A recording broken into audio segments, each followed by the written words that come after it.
The Institute for Economics and Peace says terrorism has killed 10 times more people worldwide in 2014 than it did in 2000.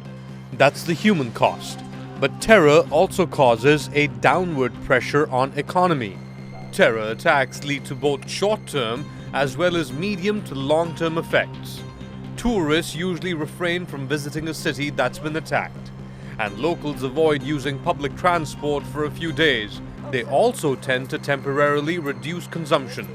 But terror attacks also lead to increased defense and security spending, and that reduces economic growth. A recent analysis by Moody says that terror attacks significantly weaken economic activity with long-lasting effects. In 2013, the 10 countries most affected by terror took an immediate and significant hit to growth, dampening GDP between 0.5 and 0.8 percentage points. But perhaps worst of all is the negative economic impact of an attack continues for years. A case in point is Iraq's economy.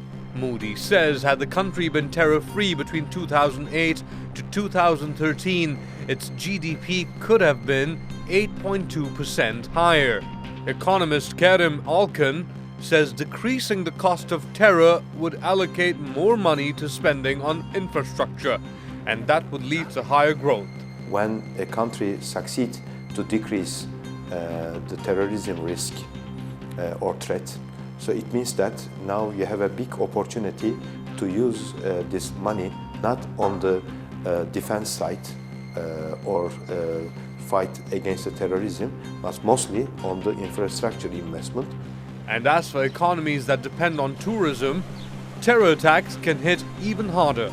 Recent examples are Egypt and Tunisia, but increasingly tourists continue to visit the US, even though shootings in the US kill more people a year than terrorism. So the effects may vary depending on factors specific to a given country, like the intensity and persistence of terrorist activity, or the country's level of political stability.